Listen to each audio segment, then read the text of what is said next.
Assalamualaikum, kembali lagi dengan Vima. Nah, pada kali ini kita akan membahas mengenai panas bumi atau geotermal. Nah, PPT ini dari teman aku waktu kuliah dulu ya. Namanya Camila, Aziza, dan Nunung. Oke, langsung saja kita ke materinya.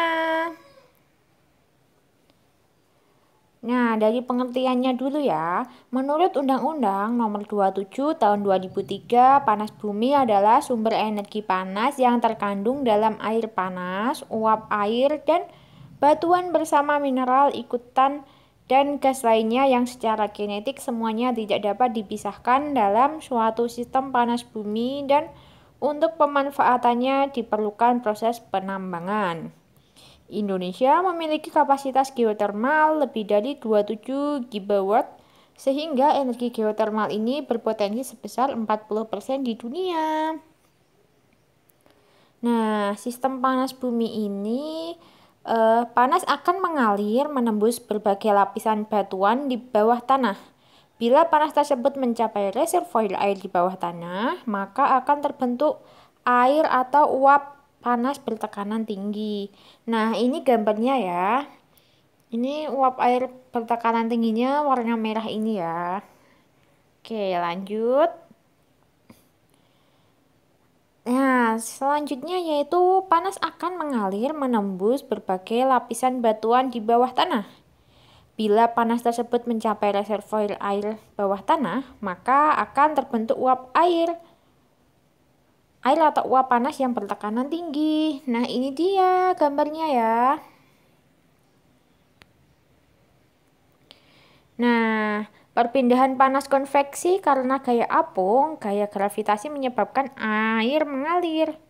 Jika ada kontak panas, terjadi perpindahan panas, temperatur air tinggi dan rendah. Air panas ke atas, dingin ke bawah. Nah, selanjutnya ini terjadi arus konveksi. Oke, lanjut untuk pengolahan energi panas bumi. Nah, pengolahannya dimulai dari eksplorasi, pengeboran, maaf. Eksplorasi, pengeboran, uji kelayakan, dan pemanfaatan. Nah, maaf ya, barusan terjadi kesalahan. Yang pertama, eksplorasi. Eksplorasi pendahuluannya itu reconnaissance survey. Untuk mencari daerah prospek panas bumi dilihat dari kenampakan di permukaan serta untuk mendapatkan gambaran mengenai geologi regional di daerah tersebut.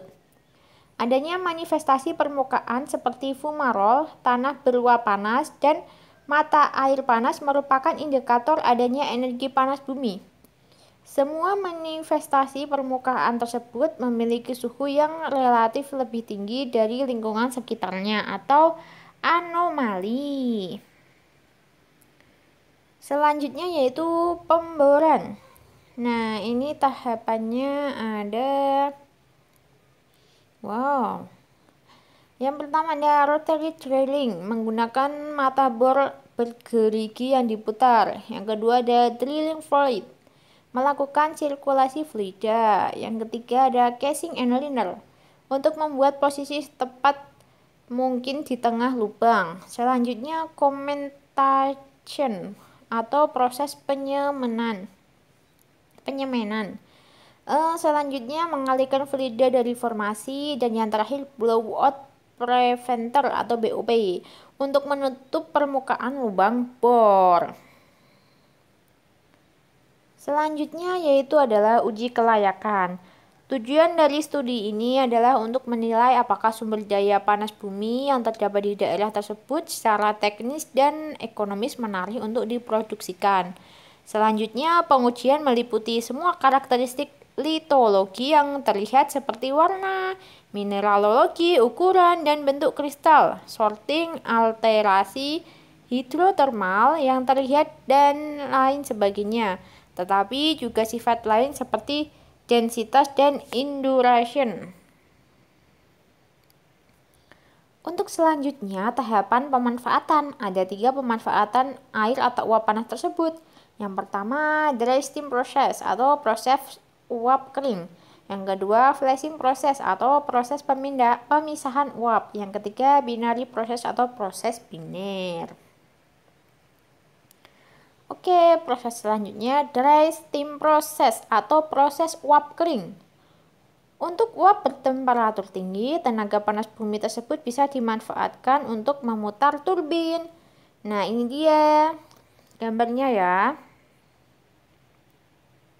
Proses selanjutnya yaitu flashing proses atau proses pemisahan uap.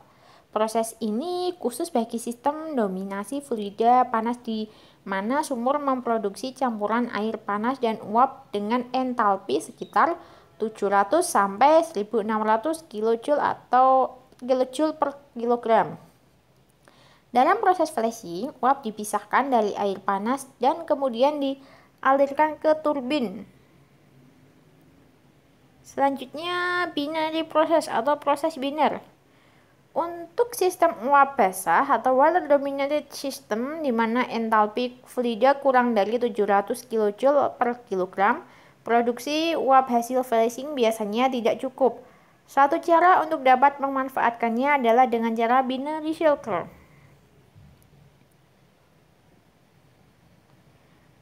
Nah, ini untuk prosesnya udah selesai. Kita lanjut ke kebijakan undang-undang. Indonesia telah memiliki perundang-undangan khusus berkaitan dengan pemanfaatan energi panas bumi, yaitu Undang-Undang Nomor 27 Tahun 2003. Yang menerangkan untuk bab keempat yaitu kewenangan pengelolaan pertambangan panas bumi, yaitu pasal 5, 6, dan 7. Untuk bab 7 yaitu penggunaan lahan, pasal 16 ayat 3 dan 4, dan untuk bab 10 penerimaan negara, pasal 30 ayat 1 sampai 6. Selanjutnya yang terakhir adalah bab 26. Ketentuan peralihan, pasal 42. Nah, terima kasih untuk pembahasan panas bumi. Sampai sekian.